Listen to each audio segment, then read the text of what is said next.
Hey Diva, welcome back! Come and see my room!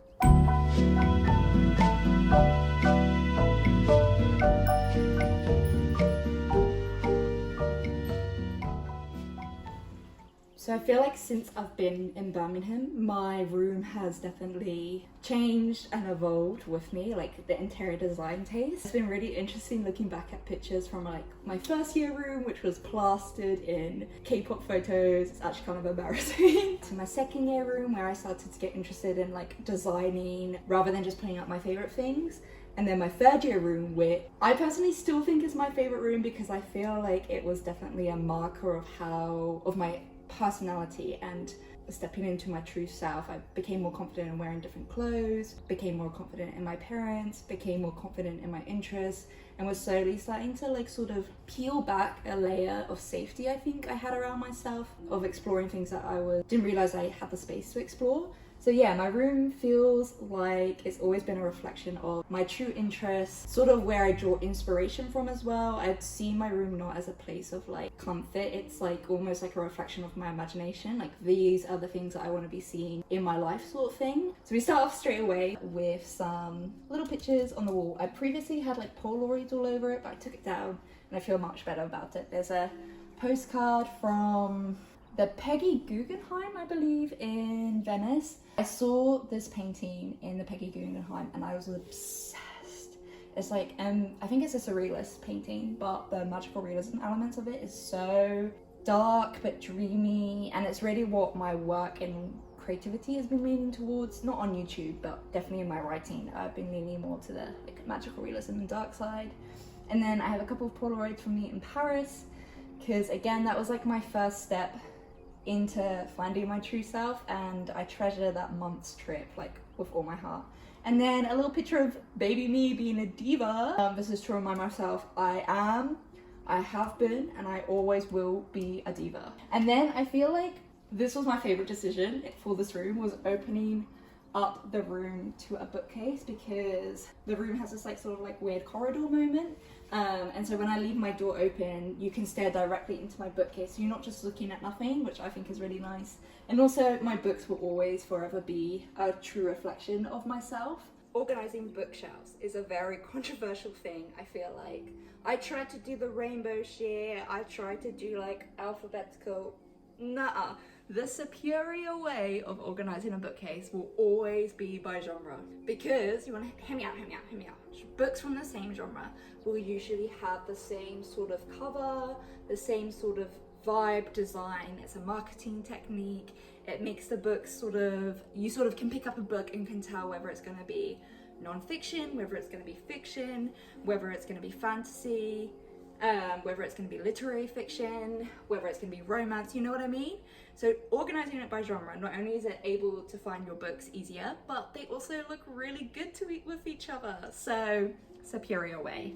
I organize it by magical realism, high fantasy, sort of YA, high fantasy, a mix of fantasy, YA and sci-fi YA, literary fiction. This area here, when I first moved in, my mum gave me her like this wide, like full length, beautiful white mirror, which probably cost an arm and a leg, and it was gorgeous. And I was like, oh my god, I'm gonna be like the Pinterest girlies who can take like great full body outfit pictures, even though like the placement is bad because obviously it's like direct sunlight, so it wouldn't be good for pictures anyway. That mirror gave me fucking terrible body dysmorphia, so we got rid of that. And I thought I would get like a smaller one, but then I just was like, no, I don't need to. I have one in my bathroom. Let's make the space for books and plants, which I have. So we created a like cute area where I put up my calendar. I have some cute prints that I didn't have anywhere else, and it sort of makes this area whole, where before it was sort of you enter and then it's like bed, desk, bathroom, get out sort of thing, whereas this like allows a transition more. So some more diva pictures of me when I was younger, which I think is much better than having a mirror that gives you body dysmorphia. And then here is a higgledy-piggledy shelf. it sort of got to the end, like it was like March this year, and I'm like, I don't know what to do with the shelf, let's just leave it as is, like it's working. So I have my lovely Greek goddess statue that was actually a candle, but I made into a plant holder. This is where normally my journals live, but also it's such a pain to take them out like when they're stacked up like this, so they're over by my desk right now. A little basket of headscarves, and then here's the rest of my magical readers and books that I'm talking about. And I also have like, I think this is a jazz CD, yeah, jazz CD, diffuser oils, etc, etc. It's a cute corner. I think I could have done more with it, like made it like a alternative bedside table, because I don't really have one, but it works. And I have my favorite thing that has really also brought this room together is Han, for my birthday or for Christmas ages ago, got me like these scrapbooking stickers of butterflies, but I decided to put them around my room, and it's so cute. Like they go perfectly in between all my prints and photos that I have.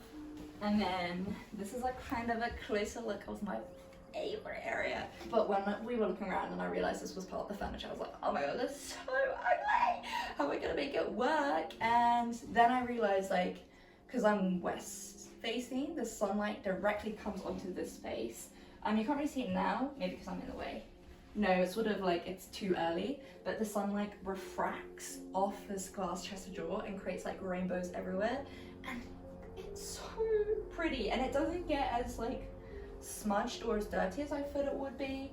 But yeah, I was hanging up this plant and then I had the vision. I was like, wait, I can use this to reflect like pretty colors and my leaves and the lights, and it's just been perfect. It has I'm not really a makeup or like jewelry person. I'm too autistic for that. I wish I could be. I wish I could be the person that wears like loads of rings, loads of necklaces, like full face of makeup. I wish, but yeah, too autistic. So it has like my jewelry stand, which my sister got for my birthday. It's perfect to hold all my earrings and my necklaces. K-pop albums, which I have culled, and I am no longer attached to the consumer's idea of I must buy a K-pop album. So these are my Lost Boys, and then my tarot cards.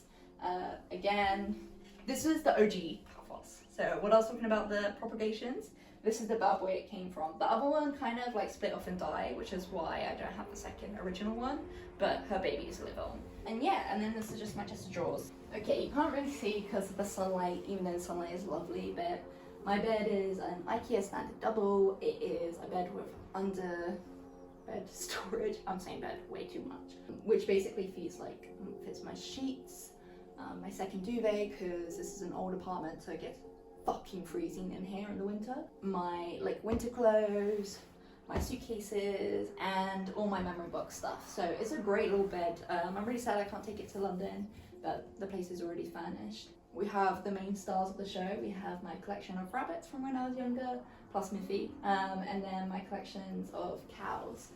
They're a bit ratty, but they make up who I am. I was actually really gassed when I found out last year I was born in the year of the rabbit, and I was like, oh my god, now the rabbit toys kind of like make sense, even if people weren't buying them for that reason. I'm like, I like it. And then the cows, they're nice. My nickname was Moo, still is Moo, growing up. Apparently I was obsessed with cows. Valid. The centerpiece, which everyone dies and gags for and loves, is my origami swans. I am a Shiva series survivor. Maggie, you tormented so many 12-year-olds, but I was obsessed with that series, and I think the main character's like, is called Sam, the wolf, the dude who's a wolf. Basically at his room, like, of all the paper he collected, he put it into origami swans, and I was like, wow, that's so cool. So I've always wanted a ceilings of origami swans, and I managed to finally do it. Don't look at that propagation, please. She's rough. I was gonna get rid of her, but I was like, let's just leave her up for the video. But yeah, this is my bed. This is where I journal. This is where I sleep. I've had a lot of people stay around and just share the space. Jamie, who moans about the cold. Will, who I wake up and we just chat about the dreams we have. It's been a good place to rest my weary soul. Again, like all the windows in this apartment, I have a lovely, lovely window. It looks over the same direction to the balcony. It's a bit loud, I'm gonna shut it. But my favorite thing is there's a tree out here where this spring I watched 2 magpies build a nest, collecting twigs and stuff, and then I noticed it was getting louder in the morning, but I just thought it was like early morning chorus sort of thing. But then I realized they were like tiny little babies. They're really ugly magpie babies, but they were sitting on this tree, and I sort of watched them like call for their mum and dad like come back in, like drop the twigs, drop the worms, etc, etc. And then like I watched one of them fly off for the first time. It was so pretty. In the autumn, funny enough, because I feel like that's when the sun is like, I'm actually awake to watch the sunrise, but like sitting here when it's like slightly cold and like opening the window like this and like watching the rose gold lighting on the trees that they're starting to turn, and I have my tea, it's so nice. And in the summer I've also sat out on here, but it's not as comfortable as just going to the balcony. My favourite day was I was sat here, I was writing, I had some candles going, etc, etc, and I like head out and it started to fucking thunder down with rain, and it was so magical. I loved it so much. So I can't wait to sort of recreate these moments in like a new place sort of thing. And then once you swing around from my bed, you get my desk, my source of inspiration, creativity. I love waking up each morning and seeing this directly across from my bed. It's kind of falling down, as you can tell. You can tell it's been up for 2 years sort of thing. There's a lot of holes behind there that I do not want to reveal just yet. But yeah, this is my desk area. I decided when I moved into this place, because the ceilings there were so many walls and the ceilings were so high, I was going to do concentrated photo walls rather than try and decorate all the walls, because I'm evolving, my taste is evolving, and instead of doing like the classic mix prints, art print sort of wall I feel like you see above desks, I decided to print out pictures of inspiration for my writing, and then add like my old posters and like postcards that I have already that I've collected over time from like art fairs or etc, etc. But this has like been basically the drawing board of my inspiration for my creativity. The first like autumn we stayed here, I did a lot of writing, a lot of like new ideas came to me, and I think it was down to me like giving myself that space to draw creativity from. I feel like a lot of sources of inspiration are online now, which are not bad, but like I want to move outside of just seeking inspiration from just Pinterest and having to scroll on an app to find inspiration. So I basically printed out Pinterest in real life for me. The desk has all my scrapbooking stuff in here, which you've seen in previous videos. If you're new here, go watch those videos and you can see my lovely scrapbooking drawer. My typewriter, of course, is a centerpiece. These are new additions, like just pens and like paints and stuff, because CBA to put them away each time. I love this though. This is my favorite addition. I got this IKEA shelving unit. When did I get it? January time, because I knew I wanted to lay out my stuff. I think Lynn did a video of like, if you see your hobbies, you're gonna be inclined to do them more often. Correct. So here's all my like washi tape and like cards and envelopes so I can write letters to people. All my very many journals that I have. I think I've gone through, so this journal's done. This is my manifestation journal. This is my like everyday journal. Random writing dump journals, my iPad, and then random books that don't fit anywhere, they can just go there, and then my knitting and stuff. So yeah, I really love this area. A new addition as well is I took the coffee I got from Indonesia and I'm using it as my D&D dice box. I need to find a nicer box, but this will do for now. And then my ensuite. So the sexy thing about me and Han's apartment is that we both got to have a bathroom each, which I think is incredible. I don't like bathrooms. I like the idea of decorating them, but until I can design my own, I am impartial to them. I've tried to bring flavor to this bathroom, but it's really hard when the architectural design is so bad, and also your bathroom drain smells like fucking sewage 24/7. That is on shitty landlords not doing their job properly. Instead of standing up, I'm gonna show you guys everything. So you come in, there's a little itty bitty sink, and then my shelves. Like I said, I don't like bathrooms. I don't know what to do with the shelves. I don't know how to make this look pretty. This bit is so nice. This usually has my cotton buds in it. I went for a strawberry theme, which is really cute, and it has these like wisteria that took me ages to figure out how to hang up, but I have done it now. The strawberry theme was based on this wallpaper I got for Christmas, and I got this bath mat myself. I would love to do like a full-on cottagecore garden, but yeah, this bathroom's it's not giving cottagecore, so I tried my best. It has this mirror in here, like I said, loads of mirror. And then this is my shower. Woo! It's a rainfall shower, which is so nice. I get so steamy in here. Yeah, this fucking drain stinks like shit. And everyone comes in and was like, "P.U., what's that smell?" And the landlord, well, no, that's not fair. Not the landlord, but the estate agents were like, you need to clean the hair out of your drain. As if I don't do that weekly. But anyway, moving on. The last thing is my wardrobe. So my wardrobe is a mess. No, it's not. It's not a mess. That's an exaggeration. But it has a lot of clothes I've just thrown in there because I had clean washing on the bed, and I was like, I don't want the clean washing in my shots. But yeah, this is my wardrobe. This is the first time in uni since I've had a proper wardrobe, which is so nice. In first year, I had like an open wardrobe that was like about this size, so like where my arms are, ridiculous. In second year, if you guys have watched my second year room tour, you would see the fucking stupid ass fucking wardrobe I had. So I had to buy a clothes rack, which worked out fine, but the wardrobe was ridiculous. It was literally a cupboard floating in the wall with a single rail going this way instead of this way, so I couldn't hang up shit, but it's fine. And then third year, I thought I got like a fine wardrobe. It was lovely oak. It was like built into the wall.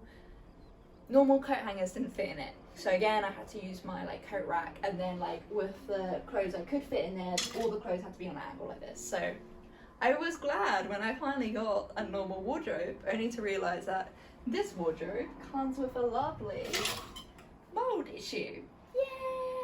Yay! Yeah, but all mold issues aside, black mold issues. This is big enough to house my clothes. It has the ugly coffee table that landlord left for us, so we're heading that way in there. I actually love this idea. So I put up a coat rack in my wardrobe because I hate seeing my coats on the outside of the door, and that worked really well. And there's 2 rails, my bags, yeah, it's a wardrobe. But yes, that is my apartment tour series. I still don't know if I'm gonna split this up yet, whether it's gonna be a 2-parter, but this is my apartment, all in one, all done. I'm very sad to move. I'm literally moving out tomorrow. I like had to split filming this. I got a bit teary-eyed this morning because I don't know why. I was just sitting out on the balcony having breakfast, but I was like, oh, I should take a picture of me and Han like in the empty apartment, like once we finally like move out all our stuff, to say sort of goodbye. And then I was like thinking about it, and I was like, oh my god, 5 years of living here, living in Birmingham, and it's like, it's always gonna be so special to me because it felt like the first 5 years of like finding myself, not finding myself, like I said, peeling back the layers of finding my true self. And it was like, this was the first time I was able to make a life outside the influences of family. So it was very special. And actually the apartment itself is special in that way because again, it was like we were able to reflect ourselves onto the apartment without the influences of anyone else, like family, sharing a room, sharing a flat with people that like don't have similar tastes, etc, etc. That's not an ugly uni house. So yeah, I'm very grateful, and very grateful that you guys watched this. I hope you enjoyed. If you stuck towards the end, you don't get anything but a heart. Love ya. See you later.